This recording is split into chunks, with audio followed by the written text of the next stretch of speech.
And it's a huge highlight for them just to be able to talk with somebody else who understands their situation, because it is such a unique situation. Hello, friends. Welcome to Galcom's Mission Compass, your guide to the Great Commission. I'm Ron Harris. On today's Mission Compass, we want to update you on what Galcom is doing around the world, and also connect with a ministry partner who, like Galcom, is making waves. Where do you fit in the Great Commission? Well, keep listening. We may have an answer for you. And here's your host, Galcom's Tim Whitehead. Thank you, Ron. Thank you, friend, for joining us. We have a great program for you today, don't we, Producer Brent? Yeah, we do. We're talking with Kandi Permann, who works for Northstar Academy, virtual teaching. Very interesting interview. And we're also talking with Stan Jeter. Also doing digital stuff, getting us involved, telling God's story with our cell phones. So all digital all day here on the Mission Compass, because we want to get you involved in the Great Commission. And probably most of you have a computer, cell phone available. Do you have a computer and cell phone, Producer Brent? Yeah, I do. I have the legendary BlackBerry still. It's I probably only have months left of it before it just simply will not run any more apps. But until then, I'm going to use the good old Canadian-made BlackBerry for all my usage. But hey, bigger news than just what's on the program today. We got a great video from our consulting engineer over in Kenya, Francis Joroge. He was visiting Maralal. Well, we put in a radio station there a year or so ago amongst the Samburu warriors, literal cattle rustling, attacking, murderous band. But they've been getting the gospel now. And we put a video up on our social media. Go to our Facebook page, Galcom International, Instagram. What else do we got, Producer Brent? We have YouTube. We're on TikTok. We're on X. Wow, we're on all of it. Good work. This is all Producer Brent's purvey, taking care of all that stuff. I'm not going to say anything about it, except you need to see this video so you understand what we're all about here at Galcom. That being said, here comes Bonnie Sala with this week's Reset, and then right into our program. Have you ever seen the power of kindness in action? There's nothing that works faster or better to bring hurt or angry people back into loving relationship. I'm Bonnie Sala with Reset. Maria lived on the streets of Mozambique. She'd seen the worst of humanity all before the age of 12. When Maria was eventually placed in an orphanage, the social worker handling her case said she felt sick after hearing just a little of what life had been like for the girl. No wonder Maria was angry and often cruel. But a year later, Maria met Jesus, and day by day she was changing. Her small, hardened face was now radiant with happiness. Maria told her social worker about meeting Jesus. In a happy, hushed whisper, Maria said, "He is the kindest one I know. He is always saying kind things to me. He is always showing me the kindness he thinks about others. Everything about him heals my heart." The Bible tells us that one of the most beautiful parts of Jesus' nature is his kindness. It's so powerful it can draw the most hurt and hardened heart to God. The Bible points out, "Don't you see how wonderfully kind, tolerant, and patient God is with you? Can't you see that his kindness is intended to turn you from your sin?" Nothing can unravel our anger, heal our hurt, and disperse our doubt like Jesus' tenderness. It turns us from sin and toward God. We see what God, willing to die in our place, is really like, how he feels about us, and how he has pursued us even when we hated him. As Maria said, everything about him heals our hearts. I'm Bonnie Sala with Reset. To hear this again, read or share this, or to find more resources like this, visit guidelines.org. Well, friend, every month, founder-director of GNA, the Global News Alliance, Stan Jeter, joins us to share what God is doing around the world, to get us involved, and then to help us tell that story. Stan, always great to have you with us. Thank you, Tim. We have a great story for you today. Well, let's just jump right in. I'm excited. Well, we have a new story from South Africa. Mark Roughton is a reporter, has just joined the Global News Alliance team, and he is filming the story of a 10-year-old girl who did a remarkable swim from South Africa's Robben Island, a former prison colony made famous by Nobel laureate Nelson Mandela, where he spent 18 of his 27 years in prison on that island. And then he became a hero and president of South Africa, etc. Today, it's a popular tourist destination and the starting point for a challenging ocean swim. So this 10-year-old girl, Christian girl from Cape Town, is now the youngest swimmer to complete the challenging 4.5-mile crossing. But she has not done it for the accolades. Instead, Kandi Permann is focusing on raising funds for foster children in her local community. Mark Roughton sent us this report from Cape Town. Swimming from Robben Island to Blouberg Strand is not the first effort Kandi Permann has made to help orphans and foster children in the Western Cape province. She first learned about Home from Home while participating at the age of 6 in another charity fundraiser, Climbing Table Mountain. I just said to her, you know, we look after children who don't have mommies and daddies. And anyway, that story seemed to stick with her because 2 days later, she and her mom came to the office to deliver a package of clothes that she had packed from out of her wardrobe because she wanted to give to those children who don't have mommies and daddies. I just thought I wouldn't like it to be a child without a mommy or a dad. So, yeah, I just decided to do it for them. We are at Robben Island. I have swimmers in the water. Moved by the biblical call to care for orphans, Kandi decided to do something that could raise a significant amount for a cause that is currently severely underfunded. The bigger context of the South African situation is that we have over 1 million children who are still looking to be placed in children's homes or foster homes. So it's actually a crisis in the country. With a goal to raise around $2,800, Kandi spent 7 months training for the 4.6-mile ocean swim. Her faith has dispelled any fear for her safety in the water. I just told my mom, I know Jesus' hand is over me and I don't have to worry, I can do it. The day before the crossing, as she finished her final training swim, Kandi received more assurances that God is watching over her. When we came out, I just saw this rock and I said, that's a sign to me. And then when we walked further, we saw this rock and it says, He will sustain you. And then I just told my mom, this is my sign and I know I can do it. I'm so proud of her. I'm so proud of her. But to be honest, I just trusted God. I didn't think too much about it because I knew He's got her. After unexpectedly completing the full distance during a training swim in November of 2023, Kandi's second successful crossing is not recognized as an official record because she is younger than the recommended age for such a marathon effort. Her support swimmer, Guinness World Record holder Howard Warrington, is swimming his 206th Robben Island crossing, chaperoning Kandi to a comfortable finish in 3 hours and 4 minutes. There's so many reasons to get on the boat, but you have to find one reason to stay in the water, and Kandi had that reason nailed down. So, yeah, she's just incredible. For the charities that she was doing, that was very important for her to finish. She finished the swim and did cartwheels on the beach. Most swimmers almost want a leopard call to their families. So far, Kandi's effort has raised almost $3,000 and perhaps inspired others to use their God-given talents to help meet the needs of the most vulnerable within their own communities. Mark Roughton in Cape Town, South Africa, reporting for the Global News Alliance.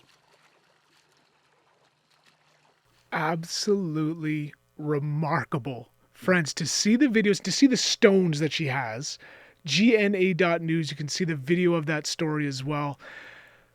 My goodness, I'm a little choked up here, Stan. I got to get my composure. What a great testimony of just loving orphans and widows. That's the biblical command. What a fabulous young lady. I got to get her on the program here. Absolutely. And it's especially heartwarming that to see a young child like this, 10 years old, going to such lengths. I mean, the story didn't emphasize the training, although it did say 7 months of training. But to go through 7 months of swim training for this one big effort to raise money for kids that don't have mommies and daddies, as she put it. That is amazing. And so the challenge is laid down for all of us. God has gifted us, enabled us, whether it's physically, economically, educationally, experience, to do something. We got to do something to share the good news of Christ and to share his love. So Stan, we talked about sharing love through this, raising funds for orphan children, but you've been training us the last couple of years when you've been on the program on how to share God's story as well, using our cell phones. For instance, gna.news, all sorts of tips on how we can do it. But Stan, you've been helping us along here. What do you got for us this week? Well, thanks, Jim. And you're helping us as well by spreading the news about Global News Alliance and our goal of raising an army of smartphone reporters. We would love to have volunteer smartphone reporters all over the world capturing stories like this that bring glory to God. Our tip today is related to previous tips, but it's about making sure that when you shoot your video, that you shoot different angles to make the story more interesting. So our point today is how to make the story more interesting visually. Try getting different perspectives. We all tend to raise the camera to our eyes, and so we shoot things at eye level. But how about if you're showing something that children are doing, for example, scooting down, stooping, and catching it at their eye level? Or how about getting overhead shots, showing from the drone shots are very popular these days, and they help us a lot because they show us the big picture. So try maybe going up to climbing up a tree, or maybe that would be my kids climbing up trees, and or shooting from a window or something like that, so that an upper story window, to get an overhead shot, get a lower shot. Try, shooting from left, from right, getting different shooting angles to make the story more interesting. In this story, Mark Roughton, the reporter, actually got overhead and underwater shots. Because he must have a special phone for that. Well, you know what he uses a GoPro, which is a pretty simple weatherproofed camera, very simple, but shoots very good video. And so he put it on a pole, and he just raised the pole from the boat and got an overhead shot of the girl swimming. And then he put the pole underwater and got an underwater shot of her swimming. So there are creative ways of getting these different angles. Certainly made the story much more interesting. It did. Well, there we go, friends. If you want to help tell God's story, you want to be a witness in Jerusalem, Judea, to Samaria, to the ends of the earth, grab with your cell phone, look up gna.news, and see how to do it well, interesting, creative, with excellence. Stan, always appreciate the stories you're sharing with us and appreciating how we can get involved as well. God bless you, Stan. Thank you very much. You too, Tim. Well, friend, every week here on the Mission Compass, we want to encourage you to get involved in the Great Commission somehow, some way. So I searched the earth for people that are doing unique ways in serving God. And about a month ago, I was out at one of our supporting churches in Calgary, Alberta, at Grace. And someone came up to our table. We got chatting. And I want to introduce you to Kandi Permann. And you know what? Let's just leave it there. Introduce to Kandi, get her to tell her story. Kandi, thank you so much for joining us here on the Mission Compass. Thanks for having me. I was intrigued when you started to share what you do in the Great Commission, how you serve through Northstar Academy. So tell us about Northstar first and then how you got involved. Northstar is an online school. And now that COVID has happened, most people know what online learning is about, or they have a concept of it. But we have actually been doing it for 25 years. And so it started, back in the days of dial-up.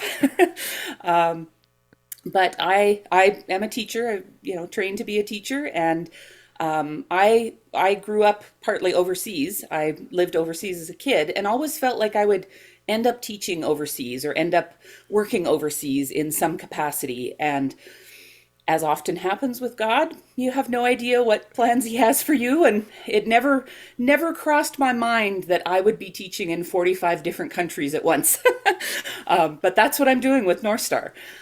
So I work from home in Calgary, but my students are literally in 45 different countries around the world. And it's all because of the modern technology. You're able now to teach kids, missionary kids, all over the world, taking that burden off the parents. Yeah, yeah, exactly. Yeah, it's a neat opportunity, and for a lot of our students, they are like I was, what we call a TCK, a third country kid. So a lot of them are from North America, but they're living overseas, so they feel like they're a part of that country or that culture, but they're not, from that place, but they feel like they are. Yeah, So. and so where do they belong? So they come home on furlough. They don't really fit with the kids here because they don't have the same experience, but they don't look and sound like the kids where they're serving. So this is a big issue in missions. And for a long time, kids would be sent to boarding schools, or they wouldn't get education, or the parents trying to teach them while they're translating the Bible, or they're doing medical work, or they're doing the thing that God's called them to do.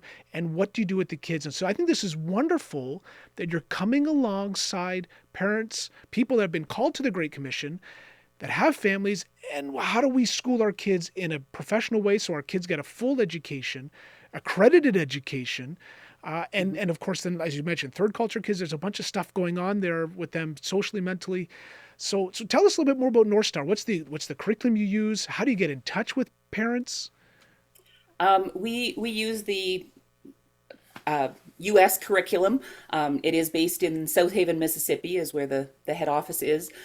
So we use a curriculum that's kind of accredited North America wide, and you can find it online at northstar-academy.org. But we literally have students all around the world. And so they can take, like we have some students that are just taking one course with us, or we have some students that are taking their entire education. So we start with grade 4 and go through grade 12. And that includes things like AP classes and honors classes and a variety of different options. The two courses that I teach are physical science and digital photography. So yeah, it's a lot of fun. So you mentioned you're a accredited teacher here in Canada. So then are there other teachers then that are doing reading, writing, arithmetic, like teaching English class and math class as well? Yeah. There are teachers that teach kind of all the different subjects. If you go to the website, you can see the whole, gamut of all the different courses that are taught. And as I said, they, students end up with an accredited high school diploma when they graduate. And we do have a graduation ceremony in person that a lot of our students choose to go to in June. But it's not a requirement because, of course, some of them are on the mission field, and it's a little hard to come home for graduation. So, yeah. Digital, you mentioned about, with COVID, everyone's used now to digital learning. My kids, I remember trying to do my job at Galcom with my I guess he was 7 at the time, beside me on a little computer trying to do his classes, and all my high school kids, everyone's on a laptop in our house. We're draining the data download and trying to get stuff done. And I've got a meeting. I can't help you now. But, that's, we're all familiar with it now, I think. But you said this started back 1998. 1998. What yes. did that look like when you started? You've been with them now for a good 20 years or so? Yeah, I started in 2001. Wow. And I kind of say when we started, or when I started, it was sort of like correspondence via email. It looked very different than what it does now. But I remember one of the first families that I ended up teaching a number of their students. They were on the mission field in Ghana, West Africa. And they sent me pictures of their schoolroom that they did their classwork in. And they had, a mud floor and a thatched roof and satellite dishes on the roof for the internet and solar panels to give them electricity. And it was just that, extreme juxtaposition of the new technology and the old. It was a little crazy, and I mean, I have, students that'll send me pictures of the goats wandering through the area that they're working, and the dogs and the yaks and the you never know what kind of critters are going to come through. I mean, now we use Zoom and Teams to do video calls with students, and yeah, it's fascinating for me to have them turn their computer around and show me where they live, because some of them it's definitely a unique situation. Yeah. To get the gospel to the ends of the world, you need the supply lines. If you think kind of in military terms, you got this advancing front, you need to have supply lines, people that are bringing the ammunition, bringing the food, bandages, and everything else. You're part of the supply line. Like a family couldn't be in middle of nowhere, Ghana, West Africa, translating a Bible, doing medical work, going house to house, pastor training, whatever it is, if they didn't have someone or some resource so that their kids could have proper schooling. Like you said, they graduate high school, accredited, can go to university, maybe they go to Bible college and they become missionaries themselves, right? But we need Lots this. do. It's such a vital role. And I just want to just highlight this. Friends, that this is a needed role. Have you ever had, just now that you're kind of face-to-face digital with everyone as opposed to kind of dial-up and sending messages back and forth, like you said, digital mail. Yeah. Do you ever have a kid where you could tell they just need someone to talk to? I mean, they're in the middle of nowhere, this third culture kid? Oh yeah, we have a number of different ways in our community with Northstar where the kids can connect with others. There's actually a Great. TCK chat, so a third country kid chat that is facilitated by one of the other teachers, and it's just that time where the students that are in that environment, they are, third country kids, and they can get together and talk to each other about those unique experiences that they have. And that's, that it's often a huge highlight of I think it's a monthly chat that they have. And it's a huge highlight for them just to be able to talk with somebody else who understands their situation, because it is such a unique situation. Yeah. I asked her about how you got involved, and you kind of said, well, you had been overseas, you wanted to teach it, but kind of God brings, you never know where God's going to lead you. I don't mean to put you on the spot, but just for our friends listening, saying, can I do this? Should I? Am I qualified? What kind of qualifications did you need to join Northstar? And what was your process to becoming part of the organization? Yeah. So I took my Bachelor of Education. I went to Bible college in Alberta, and then I went to university to finish off my Bachelor of Education. And I taught for 4 years in traditional brick and mortar schools, is how we refer to them, because some people use the term real school, and we really don't like that, because Northstar is a real school. I agree. It's a real school. So we refer to the traditional schooling method as brick and mortar. Okay. You're in a physical building.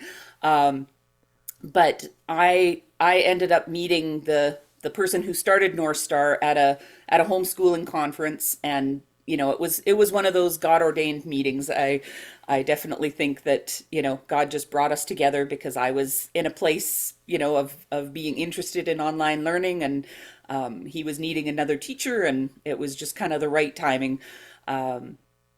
And I had always, as you referred to, I lived overseas as a kid. I was a TCK myself. I wasn't a missionary kid, but I was a TCK. And so I always felt like that, just gave me a passion for students that were in that unique situation. And so being able to connect with my students in that way is really neat. And so I'm an accredited Alberta teacher, but for Northstar, it doesn't matter if you're accredited in Virginia or what state or what province. All of those teacher accreditations are acceptable for their purposes. But yeah, if there are teachers who are interested in doing it, we have some teachers who just teach like one course. They just teach part-time, and then they're still in a brick and mortar class. Okay. And we have some teachers like myself that are, I'm full-time. I don't teach anywhere else other than Northstar at this point. So when we were arranging the time to record our interview, you said, bit of a night owl. Is that because of the time change? You're dealing with students. Is this a logistical issue you got to consider if you're going to go into this? No, actually I'm just a night owl, Oh, okay. So I struggled honestly when I was in a brick and mortar school and had to, be at school at 8:30, 9 o'clock in the morning. It was a challenge for me because I am, I'm not an early riser. And so it's actually kind of funny because some of my students who are on the East Coast, probably think, well, their teacher's so lazy, she doesn't get out of bed until noon because I'm on the West Coast or almost, I'm in Mountain Time. So for me, it's 9 a.m. my time, but it's noon for them. Right. But my students that are in, Asia are like, "Ooh, my teacher's actually here online when I'm awake." Yeah, exactly. That's kind of what I was I'll getting at. often be, working at 11 p.m. or midnight my time. Yeah, so that's kind of what I was getting at. Just logistically, if someone's going, maybe I can do this. What are some of the challenges? So number one, you do need to be a teacher, accredited teacher, because this is accredited school. Two, you gotta, there's some time change issues, time difference issues. So this is, I'm sure there's somebody out there going, you know what? Maybe I'm closer to retirement, maybe, and I need a change from the brick and mortar. Maybe this is where I go, and I want to serve. I want to serve missionaries that have answered the call to God to go to a third culture. Or to a second culture for them. It becomes a third culture for the kid. And we do have some teachers who have retired from teaching and then come and do Northstar. They just, they want to stay involved with students. They want to keep doing something with students or with, missionary families or whatever. And some are retired from brick and mortar and then they come to us. and what about the families? Like, obviously this is a job, so you're a paid teacher, but is there a way for people to contribute to Northstar so that it keeps tuition costs down for families that are on the mission field? There probably is. I don't know a lot about that. Okay. I know in the past we have had different fundraisers and things like that for, so that we can provide scholarships for students. So you would probably have to directly contact Northstar about that. Because like I said, I'm sure there is. I'm just not currently aware of it. But yeah, and we have missionary families from a variety of organizations. Like their organization will kind of recommend Northstar to them, and a lot of times it's another missionary family on the field tells a family about it. And so if there are any families out there that are like, hey, I think we need this for our schooling, Yeah, I sit on the missions committee at my church, and I'm already thinking, we need to support our missionary families, and then they got to get their kids to school, so we need to support them enough. But there's another way to help the families out if they can get schooling scholarships for their kids at Northstar. So again, friends, all sorts of ways to serve God in the Great Commission. Whether you're a traditional missionary, we've talked to welders and veterinaries in this program. This is, I think, the first time we've spoken to a digital teacher. So this check on my bingo card. I got another way to serve God.